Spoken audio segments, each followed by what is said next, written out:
Hi friends. இன்னைக்கு வந்து பார்த்தீங்கன்னா, நம்ம காலையிலே வந்து கடைய ஓப்பன் பண்ணியாச்சு. காலையில என்ன வேலைன்னு முதல்ல பார்த்தீங்கன்னா, நேத்து ஒரு கிளையன்ட் ஒண்ணு வந்து இருந்துச்சு. ஃபால்ட்டு நெருப்பு எரியிற மாரி சவுண்டு கேட்குதுன்னு எடுத்துட்டு வந்திருந்தாங்க. அத முதல்ல பார்த்தலான்னு எடுத்து டிவி ஆன் பண்ணா என்ன ஆச்சுன்னு நீங்களே பாருங்க.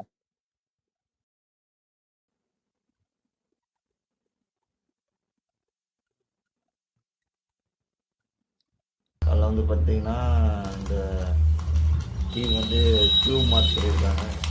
ஏண்டா டேய் எனக்குன்னே வருவீங்களாடா? ஏன்ட்ட சரசம் பண்றக்கே ஓட்டாப்பே உங்களை பெற்றுறாங்களா? ஏன்டா அப்படி பட்டத்திலே வந்து பஞ்சு பண்றீங்க? ஏன் நமக்கு வர்றது எல்லாமே இதே நிலைமையில தான் வருதாட்டுக்கு. அதாவது டியூப் தான் ஃபால்ட்டு. பிச்சு டியூப்ப நம்ம கழட்டி வச்சுட்டு ஃபுல்லா அத பார்த்தோன்னா வெடுப்பாயி உடைஞ்சிருந்துச்சு அந்த இடத்துல. அதனால வோல்டேஜ் வெளிய வந்திருக்காட்டுக்கு. கப்ப கிளீன் பண்ணிட்டு வேற பிச்சு டியூப் மாத்திட்டோம். இப்போ வந்து பார்த்தோன்னா டிவி வந்து கரெக்ட்டா இருக்கு. Okay friends. இப்போ வந்து பார்த்தீங்கன்னா கரெக்ட்டா இருக்கு. அடுத்த வீடியோல சந்திப்போம். மறக்காம